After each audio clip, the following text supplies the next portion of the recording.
실패의 정의는 원하는 것이 뜻대로 이루어지지 않는 것입니다. 반면에 자신이 뜻한 바를 이루는 것을 성공이라고 말합니다. 실패와 관련해서 우리는 귀가 따갑도록 들어왔던 수많은 명언들이 있습니다. 실패는 성공의 어머니이다. 실패의 쓰라림을 아는 자만이 성공을 거머쥘 수 있다. 다 좋은 말입니다. 그렇지만 실패와 성공을 놓고 둘 중에 실패가 좋다고 선택하는 사람은 아무도 없을 것입니다.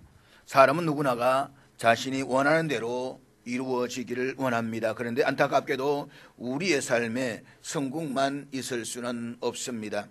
사실 인생에서 성공을 즐기는 시기는 의외로 짧고 대부분의 시간은 실패하고 이것을 극복해 나가는 시기일 것입니다. 그런데 이 실패를 대하는 모습은 사람마다 사회마다 다 다릅니다. 특별히 치열한 경쟁 속에 있는 사회일수록 실패는 더 예민하고 민감하게 다가옵니다. 경쟁이 치열할수록 실패를 용납하지 못합니다. 오늘 우리의 사회가 그렇습니다. 우리 사회는 경쟁이 너무 치열해서 실패에 매우 민감합니다. 그래서 실패하면 마치 사회에서 낙오자가 된 것으로 인식을 하고 자존감도 무너져서 스스로를 루저 인생으로 규정해 버리고 맙니다. 때문에 실패에서 자유롭지 못한 우리는 삶의 여유조차 잃어버린 채 순간순간을 긴장감 속에서 살아갑니다.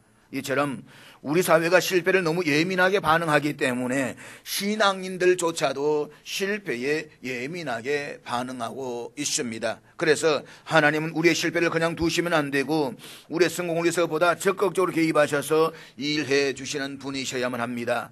이런 현대인들의 욕구를 가장 잘 대변해 주고 있는 것이 소위 번영신학입니다. 번영신학은 하나님에 대한 적극적인 신앙만 가지면 그분으로 하여금 항상 성공하게 할 수 있다라고 가르칩니다. 그래서 예수 믿으면 건강해지고 물질적인 복을 받아서 잘 살게 된다라고 가르칩니다. 그런데 성경은 하나님의 백성들도 가난하게 살 수 있다라고 가르칩니다. 성도들이 비록 가난하게 살아도 그리스도의 진실한 제자로 살아가는 것이 주님이 기뻐하시는 삶이라고 가르치고 있습니다. 그렇지만 번영신학에서는 성공과 실패를 하나님의 축복과 저주로 판단하려고 합니다. 그래서 가난이 저주다라고 가르칩니다. 우리가 분명히 알아야 될 사실은 번영신학은 결코 성경적이지 않는 지극히 세속화된 인본주의적 신학 이라고 하는 것입니다. 한편 이 실패에는 부정적인 측면만 있는 것은 아닙니다. 긍정적인 측면도 있습니다. 실패에서의 긍정적인 모습을 우리가 이해할 때에 비로소 우리는 실패를 차근차근 극복해 나갈 수가 있습니다. 부정적인 측면에서 실패가 주는 큰 해악은 크게 두 가지로 정리를 할 수가 있습니다. 첫째는 깊은 마음의 상처이고 둘째는 신앙적인 상처입니다. 실패를 하게 되면 그 실패로 인한 걱정과 미래의 막막함으로 부정적인 감정들이 생겨나게 됩니다. 이것이 심하게 되면 무기력증에 빠지게 되고 우울증과 불면증에 시달리기도 합니다. 그렇기 때문에 실패로 인한 부정적인 감정으로부터 최대한 빨리 극복하고 그 길에서 빠져나와야만 합니다. 그런데 문제는 그 실패를 하나님의 실패이자 하나님의 책임으로 돌리려고 한다는 것입니다. 하나님이 도와주시지 않았기 때문에 실패를 했다는 것입니다. 하나님이 조금만 도와주셨다면 성공할 수가 있었는데 하나님이 관여하지 않았다라고 하는 것입니다. 결국 어떤 신앙인들은 실패의 자리에서 신앙적인 상처를 극복하지 못하고 하나님을 부인하고 떠나가기도 합니다. 실패를 당하면 우리는 종종 이렇게 질문을 던집니다. 선하신 하나님께서 왜 나에게 이런 아픔을 주시는가? 그러나 우리는 이 물음 앞에 하나님의 답이 무엇인지 알 수는 없습니다. 유한한 우리가 설명한다라고 해도 무한하신 하나님의 뜻을 제대로 설명할 수도 없습니다. 그렇기 때문에 실패와 고난 앞에서 섣부르게 신앙적인 변론을 하는 것을 멈추어야만 합니다. 우리가 아무리 신앙적으로 설명을 한다라고 할지라도 그것은 나의 이성적 설명일 뿐이지 하나님의 뜻과는 전혀 다를 수가 있습니다. 오히려 그러한 설명이 듣는 사람들을 더 힘들게 만들 수도 있습니다. 우리는 이 사실을 욥과 그의 친구들을 통해서 확인할 수가 있습니다. 욥의 친구들이 욥을 찾아왔던 목적은 고난을 당한 욥을 위로하기 위해서였습니다. 그것이 목적이었고 전부였습니다. 그런데 어느 순간부터 논쟁을 하기 시작하면서 서로에게 말할 수 없는 깊은 상처만 남겼습니다. 그러므로 우리는 실패나 어려움을 당한 이웃을 위로한답시고 자기 말을 하지 않도록 특별히 주의를 해야만 합니다. 어려움을 당한 이웃에게 정말로 필요한 것은 따뜻한 위로이지 말잔치가 아닙니다. 무엇보다 실패, 어려움을 당했을 때에 스스로 실패에 대한 하나님의 뜻을 찾으려고 해서는 안 됩니다. 건강한 신앙은 답을 몰라도 수용하는 것입니다. 어거스틴이 말했듯이 우리에게는 실패와 고난 앞에서 이성에 대한 판단을 중지하는 결단이 필요합니다. 우리의 삶에서 일어나는 많은 것들에 대해서 이유도 답도 알 수 없는 경우가 많이 있습니다. 그러나 그럼에도 불구하고 우리는 선하신 하나님의 이끄심을 믿고 신뢰해야만 합니다. 이 실패와 고난을 통한 하나님의 뜻이 무엇인지는 모르지만 반드시 합력하여 선을 이루어 주실 줄로 믿고 신앙으로 버티고 일어서야만 하는 것입니다. 하나님은 우리를 인도하실 때에 받아들이기 어렵겠지만 때로는 실패라는 방법도 쓰십니다. 그 이유를 정확하게 알 수는 없지만 한 가지 분명한 것은 인간의 교만 때문입니다. 인간은 실패가 없으면 한없이 교만해져서 하나님을 대적하지 말라라고 해도 하나님같이 높아지고자 하는 욕망으로 인해서 하나님을 대적하려고 합니다. 그런 점에서 실패는 자신을 돌아보는 전환점이 됩니다. 실패를 통해서 자신의 한계를 깨닫고 겸손해져서 하나님을 더 찾으려고 하는 것입니다. 따라서 실패라는 방법은 한 인간을 성숙하고 건강하게 세우는 데에 매우 효과적이라고 말할 수가 있습니다. 실패와 고난 앞에서 하나님을 만나고 또 신앙적 성숙을 이루어낸다라고 한다면 이것은 실패의 긍정적인 면이 될 것입니다. 그러나 실패와 고난 앞에서 정말로 중요한 것은 기도하는 것입니다. 기도의 열쇠가 없으면 사탄이 쳐놓은 부정적인 감정에 붙들려서 넘어질 수밖에 없습니다. 실패와 고난 앞에서 일어설 힘조차 없을 때에 그것을 극복하고 이길 수 있는 능력은 기도하는 것입니다. 기도를 통해서 나를 통한 하나님의 뜻과 비전을 깨닫게 되고 다시 일어설 수가 있습니다. 그러므로 믿음의 사람들은 실패와 고난으로 일어설 힘이 없을 때에 기도하기를 쉬지 말아야만 합니다. 성경에는 실패와 고난 중에 기도함으로 일어섰던 많은 믿음의 사람들을 보게 됩니다. 그 가운데 한 사람이 오늘 본문의 삼손입니다. 우리 잘 알듯이 삼손은 특별한 하나님의 섭리 가운데서 태어났습니다. 성경에서 삼손의 이야기는 소라 땅의 단 지파의 가족 중에 마노아와 그 아내의 불임을 소개함으로써 시작이 되고 있습니다. 성경은 마노아의 아내가 임신하지 못함으로 출산하지 못했다라고 기록함으로써 마노아의 아내의 불임을 이중적으로 강조하고 있습니다. 이것은 당시 희망도 없고 미래를 창출할 수 있는 능력도 없는 이스라엘의 비참한 상황을 유비적으로 보여주고 있습니다. 사실 이전까지 이스라엘 백성들은 비록 죄악의 연속이기는 했지만 그래도 한 가닥 희망을 기대할 수가 있었습니다. 그 이유는 하나님의 징계가 있을 때마다 자신들의 죄악을 돌이켜서 하나님께 부르짖고 회개했기 때문입니다. 따라서 하나님의 징계 기간도 상대적으로 그렇게 길지는 않았습니다. 그렇지만 지금 백성들의 모습은 도무지 희망이라고 찾아볼 수 없을 만큼 참담한 지경입니다. 그들 하나님께서 블레셋을 통해 징계하실지라도 더 이상 회개하거나 구원을 호소할 줄을 몰랐습니다. 이와 같은 상태가 바로 불임한 마노아의 아내를 통해서 희망도 미래도 없는 이스라엘의 현 주소를 보여주고 있는 것입니다. 그리고 이런 암울한 상황에서 이스라엘의 미래를 열기 위한 하나님의 창조 사역을 예고하는 것이 여호와의 사자로부터 아들을 낳을 것에 대한 계시입니다. 그러면서 이 아이는 하나님께 바쳐진 나실인의 삶을 살아야 할 것을 전달받습니다. 나실인이라는 말은 성별된 사람이라는 뜻으로서 하나님께 전적으로 헌신하기로 특별한 서원을 드리고 그 서원을 이루기까지 구별된 삶을 사는 사람을 말합니다. 하나님께 특별한 헌신한 나실인에게는 보통 사람과 다른 구별된 삶을 지키기 위한 세 가지가 있었습니다. 첫째는 포도주나 독주를 멀리해야만 합니다. 둘째는 시체나 부정한 것을 가까이 하지 말아야만 했습니다. 그리고 셋째는 머리에 삭도를 대지 말아야만 합니다. 이런 나실인도 임시와 종신이라는 두 종류가 있었습니다. 임시 나실인은 어떤 사람이 일정한 기간 동안 나실인으로 헌신하게 되면 그 기간 동안은 머리를 깎을 수가 없었습니다.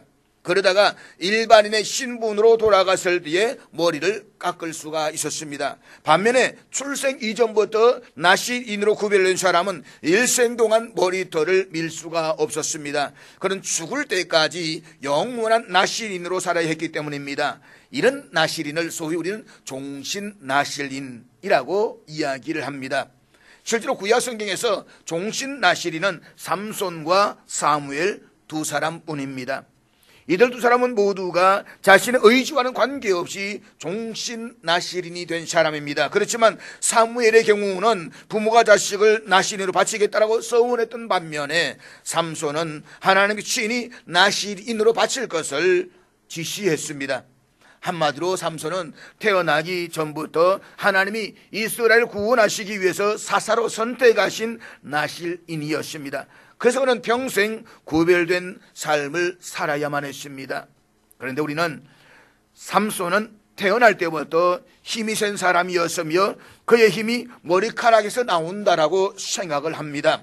그래서 머리카락을 자르는 바람에 힘을 잃었다가 머리카락이 다시 자라자 힘이 생겼다라고 알고 있습니다. 그런데 아닙니다.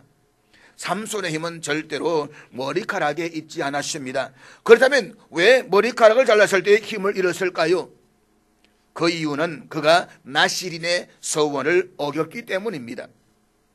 그가 나실의 서원을 어기고 머리카락이 잘리는 순간 하나님의 영이 떠나고 만 것입니다. 사사기 15장 14절 말씀 우리 한번 같이 보도록 하겠습니다.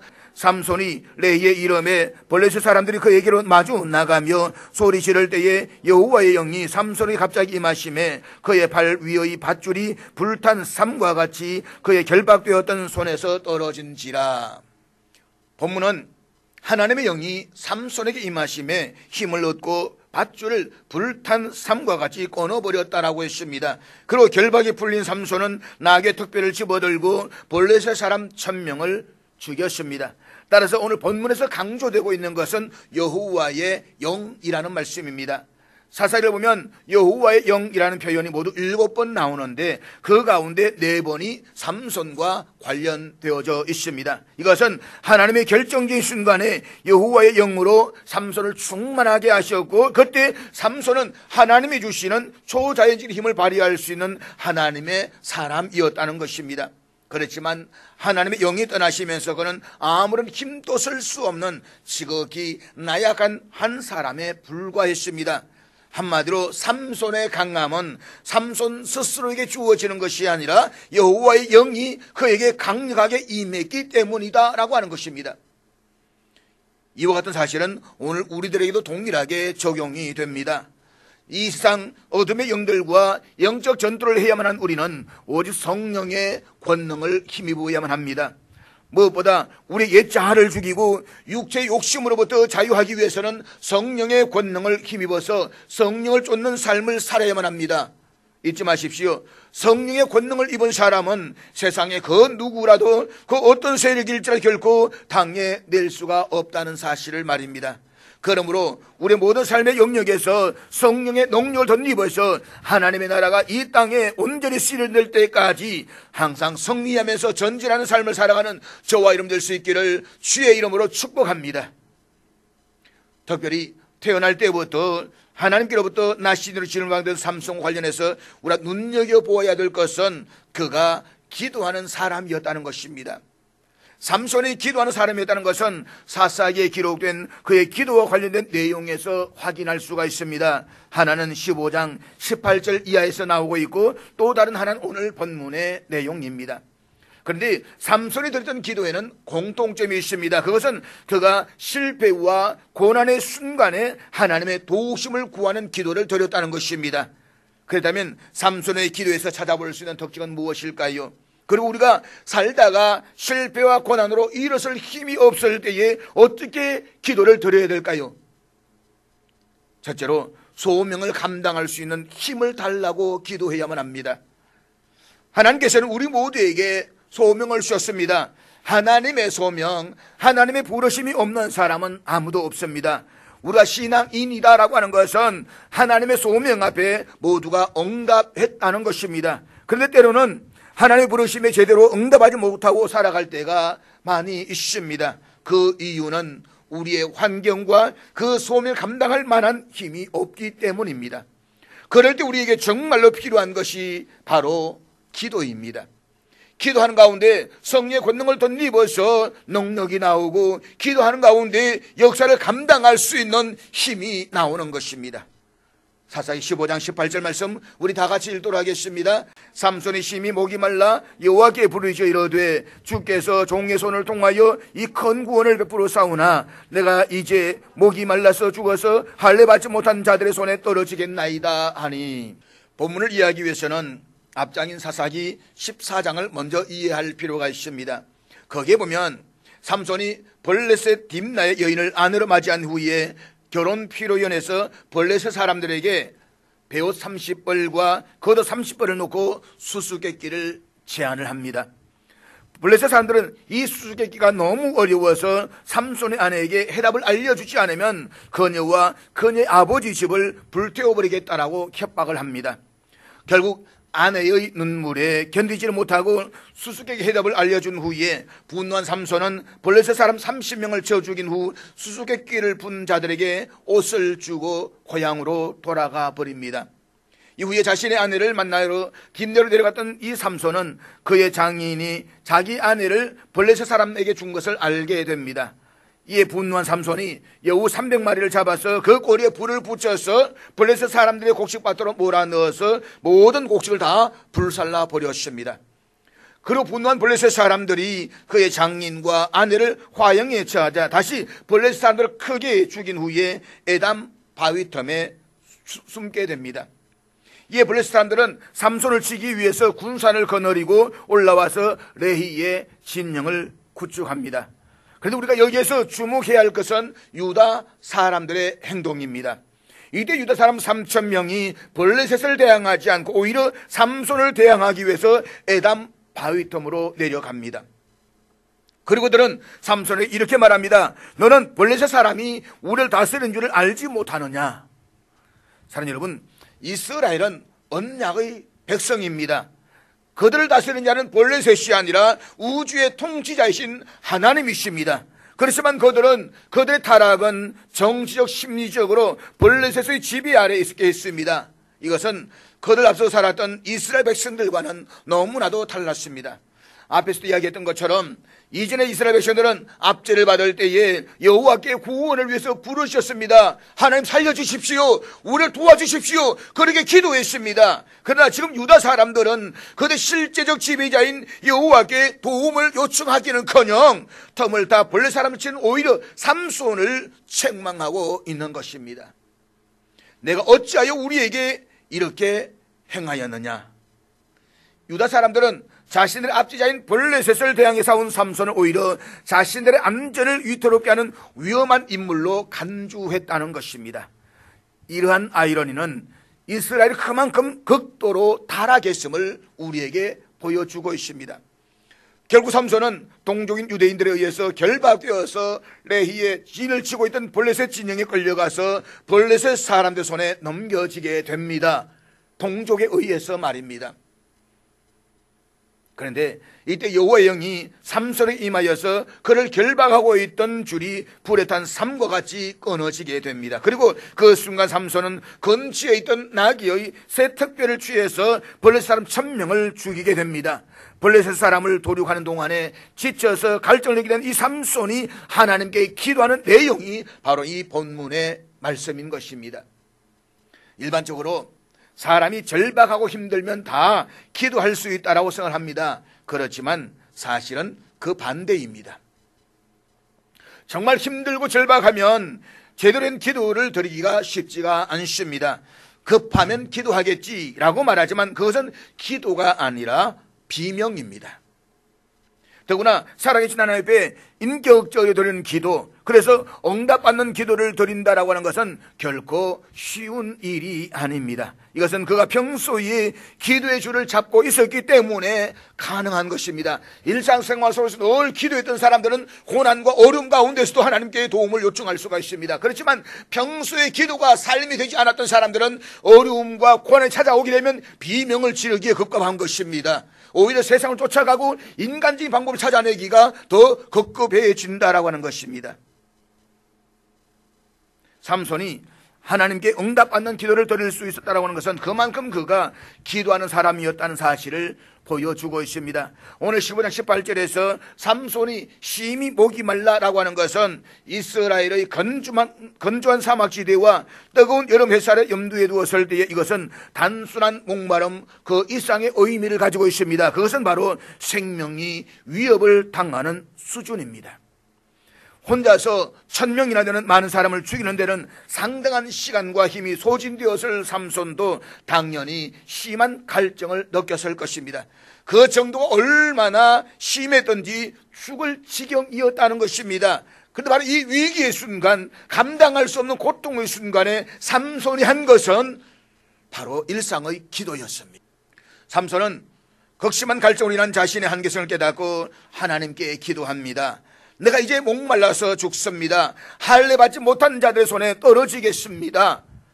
그런 현재 죽음의 상황에서 하나님께 구원을 요청하고 있는 것입니다. 그리고 이어지는 15장 19절은 여호와께서 행하신 구원의 역사를 이렇게 소개하고 있는데 19절 말씀 우리 다 같이 읽도록 하겠습니다. 하나님이 레이에서 한 우묵한 곳을 터뜨리시니 거기서 물이 솟아나오는지라 삼손이 그것을 마시고 정신이 회복되어 소생하니 그러므로 그 샘 이름을 엔나꼬레라 불렀으며 그 샘이 오늘까지 레히에 있더라. 삼손이 기도했습니다. 기도에 하나님 응답하셨습니다. 여호와의 구원이 삼손을 살렸습니다. 삼손은 자신의 구원을 경험한 이 사건을 가리켜서 엔하꼬레라고 불렀습니다. 엔하꼬레란 부르짖는 자의 샘이라는 의미입니다. 내가 하나님께 부르짖었더니 하나님께서 응답해 주셨다는 것입니다.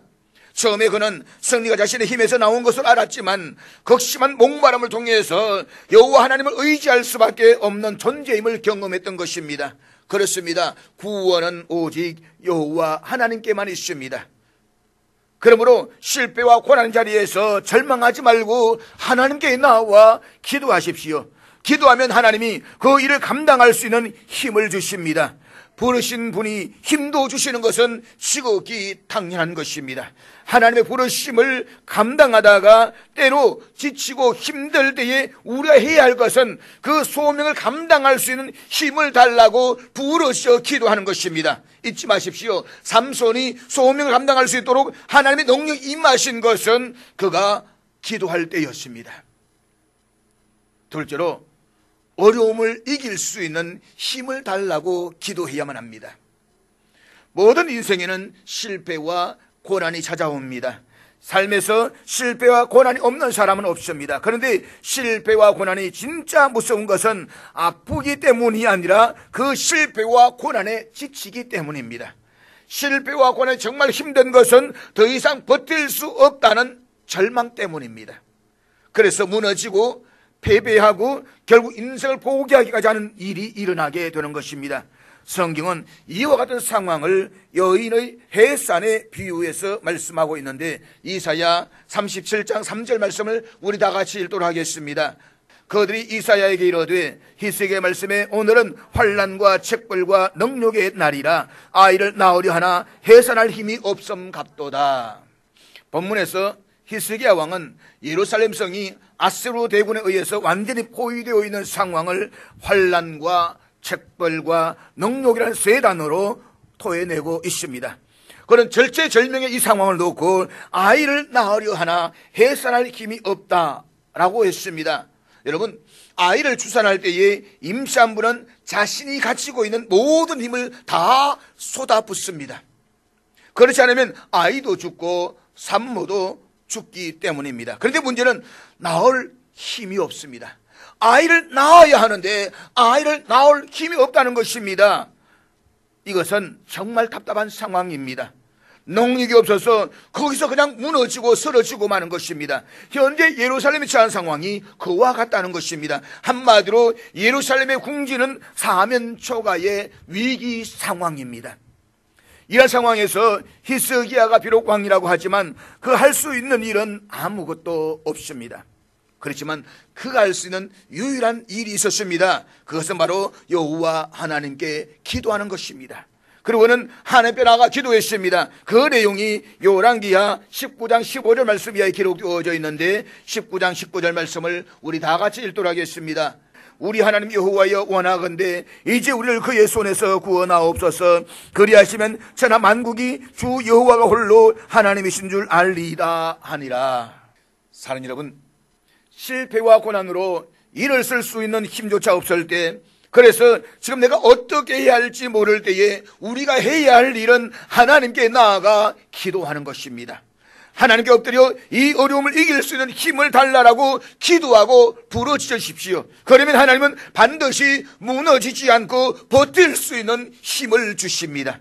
그러면 그 가운데서 우리가 또 승리하는 삶을 살아갈 수가 있는 것입니다. 그리고 구원의 은총을 베풀어 주십니다.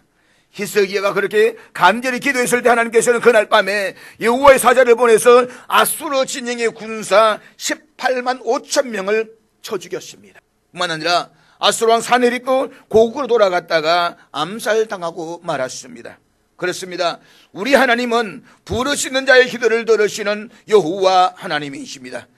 하나님 이 사실을 성에서 분명히 약속하십니다. 그들이 내게 부르시면 내가 반드시 그 부르심을 들으리라. 너희가 내게 부르시며 내게 와서 기도하면 내가 너희들의 기도를 들을 것이요, 너는 내게 부르시라 내가 내게 응답하겠고. 사랑하는 여러분, 이 말씀을 믿는다면 실패와 고난으로 일어설 힘조차 없을 때에 하나님께 기도하십시오. 우리가 부지럴 때에 하나님은 절대로 외면하지 않으십니다. 그러므로 우리는 삶의 고난의 바닥을 기도 가운데 쳐야만 합니다. 서울의 뱃속까지 들어갔던 요나가 기도했던 것처럼 삶의 마지막 바닥은 기도 가운데서 쳐야만 합니다. 잊지 마십시오. 세상은 다 끝났다라고 이야기를 할지라도 기도하면 바닥을 치고 다시 올라갈 것입니다. 사람들 눈에는 다 끝난 것처럼 보이지만 기도하면 독수리 날개치며 올라감과 같은 심장이 올라가는 역사를 경험하게 될 것입니다. 그러므로 삶에서 실패와 고난으로 힘들 때에, 어려울 때에 기도하십시오. 고난에서 이길 수 있는 힘은 오직 하나님만이 주실 수가 있습니다. 셋째로, 다시 일어설 수 있는 새 힘을 달라라고 기도하셔야만 합니다. 삼손은 여인들로 인한 문제가 유독 많았던 사사였습니다.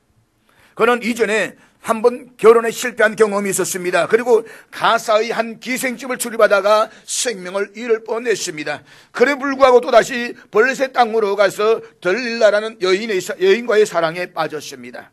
결국 들릴라의 유혹에 넘어가 머리카락이 잘린 채 사로잡힌 그는 두 눈이 뽑히고 쇠사슬에 묶여 감옥에서 맷돌을 돌리는 노역을 감당해야만 했습니다.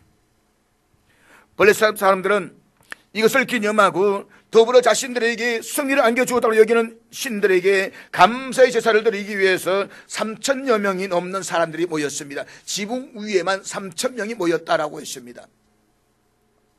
그리고 그들은 얼마 전까지만 해도 자신들의 큰 피해와 모욕을 안겨주었던 장본인인 삼손을 조롱하고자 많은 사람들 앞으로 불러냈습니다. 두 눈이 뽑히고 초췌해질 대로 초췌해진 삼손은 다곤 신전의 신상 아래에서 마치 서커스단이 광대처럼 우스꽝스러운 행동을 하면서 뛰놀아야만 했습니다. 이 상태가 계속되면 그의 삶은 실패로 끝날 수밖에 없는 아주 비참한 인생이 되고 말 것입니다. 그런데 그러한 실패와 고난의 자리에서 그가 한 일은 절망이 아닙니다. 분노가 아닙니다. 기도였습니다. 본문 28절 말씀인데 우리 본문 28절 다 같이 읽도록 하겠습니다. 삼손이 여호와께 부르짖어 아뢰되 주 여호와여 구하옵나니 나를 생각하옵소서. 하나님이여 구하옵나니 이분만 나를 강하게 하사 나의 두 눈을 뺀 블레셋 사람에게 원수를 단번에 갖게 하옵소서 하고, 우리가 본문에서 눈여겨보아야 할 것은 두 가지입니다. 하나는 그가 부르짖어 기도했던 하나님의 이름입니다. 주 여호와여 구하옵나니 나를 생각하옵소서. 여기서 주로 번역된 아도나이는 나의 주님 혹은 나의 주권자라는 의미를 가지고 있습니다. 그는 태어나기 전부터 하나님께 나실인으로 바쳐졌음에도 불구하고 나실인답게 살지를 못했습니다. 즉 그는 여호와의 주인 되심과 다스리심을 인정하지 않는 삶을 살아왔던 것입니다. 그 결과 그의 운명은 비참하게 처참하게 실패와 고난의 자리로 떨어지고 말았습니다. 그러나 이제 인생의 마지막 순간에 그는 여호와를 아도나이라고 부름으로써 지난 날을 회개하고 여호와의 주인 되심과 자신이 그분의 소유 되심을 새롭게 인정하고 있는 것입니다. 다른 하나는 그가 하나님께 기도한 내용입니다. 이분만 나를 강하게 하사. 이것은 삼손에게 있는 초인간적인 힘이 원천이 자신의 머리카락에 있는 것이 아니라 하나님께 있음을 분명하게 인정하는 신앙 고백입니다. 앞전 17절에서 들릴라의 집요한 유혹에 내 머리가 밀리면 내 힘이 내게서 떠난다라고 말하면서 그에게 있는 힘의 원천이 마치 자신의 크신 양 이야기를 했습니다. 내 힘의 원천은 내 머리에 있다는 것입니다. 그때까지만 해도 삼손은 힘의 원천이신 하나님 앞에서 매우 교만했습니다. 그렇지만 그는 실패와 고난의 터널을 지나면서 철저하게 겸손해지고 하나님 자신과 함께 하지 않으면 자신의 존재는 아무것도 아님을 깨닫게 됩니다. 그래서 그는 다 자란 머리카락을 의지하지 않고 하나님께 이렇게 기도했던 것입니다. 당신이 나를 강하게 해 주셔야만 합니다. 사랑하는 여러분, 우리가 하나님 말씀에 의지하여서 바른 신앙생활을 해도 때로는 지칠 때가 있습니다. 그리고 실패와 고난의 자리에 서야 할 때도 있습니다. 그때 우리가 해야 할 일은 다시 일어설 수 있는 새 힘을 달라라고 기도하는 것입니다. 삼손이 그랬습니다. 그는 태어나기 전에 하나님으로부터 나실인으로 지명된 특별한 사람이었습니다. 그렇지만 그는 자신의 힘을 믿고 육신의 욕망을 쫓아서 나실인과는 전혀 무관한 삶을 살았습니다. 그 결과 두 눈이 뽑힌 채 블레셋 사람들의 조롱을 받는 자리에 서야만 했습니다. 그런데 그는 처참한 실패와 고난의 자리에서 겸손해졌습니다. 하나님의 도우심이 없으면 아무것도 할 수 없는 존재임을 깨달았습니다. 그 순간 그는 다시 하나님께 기도하기 시작했습니다. 그 하나님은 삼손의 기도에 응답하셔서 그에게 다시 새 힘을 주셨습니다. 삼손의 기도는 어쩌다 나온 기도가 아닙니다. 기도하는 사람은 기도하는 타이밍을 압니다. 하나님이 기도하기를 원하시는 그 순간을 압니다. 오랜 시간 힘들고 어려운 상황에 처하다 보면 죄가 그 사람을 지배하기 마련입니다. 그런데 절망의 상황에서 하나님께 기도할 수가 있다라고 하는 것은 그가 평소에 기도의 줄을 제대로 잡고 있었기 때문입니다. 우리도 살면서 때로는 말로 표현할 수 없을 정도로 힘들고 어려운 고난의 시간을 지나야 할 때가 있습니다. 그럴 때 우리가 해야 할 일은 다 내려놓고 하나님 앞에 부르짖어 기도하는 것입니다. 그러면 하나님 반드시 응답해 주십니다. 여호와 영이신 성령께서 우리와 함께 하시면 우리는 새 힘을 얻게 될 것입니다. 사랑하는 여러분, 삼손의 기도에 응답하시던 하나님은 지금도 살아계셔서 동일하게 역사하시는 그 하나님이십니다. 기도 가운데 힘을 얻은 사람, 이것이 바로 가장 힘센 사람이었지만 실패와 고난의 밑바닥까지 떨어졌던 삼손이 기도함으로 다시 일어나 하나님의 역사를 감당했던 이야기입니다. 우리도 그렇게 기도할 수가 있습니다. 기도 가운데 힘을 얻고 그것을 통해서 사명을 감당하고 모든 고난을 이김으로써 하나님이 나에게 맡겨주신 사명을 끝까지 충성되게 감당하면서 승리할 수가 있습니다. 그러기 위해서 기도하기를 쉬지 마십시오. 우리는 기도하는 가운데 힘을 얻은 사람이 되어야만 합니다. 그러므로 쉬지 말고 항상 기도함으로써 우리를 소생시키시는 하나님의 능력과 은혜를 경험하고 주어진 사명을 충성되게 감당하시는 저와 여러분 될 수 있기를 주의 이름으로 축복합니다.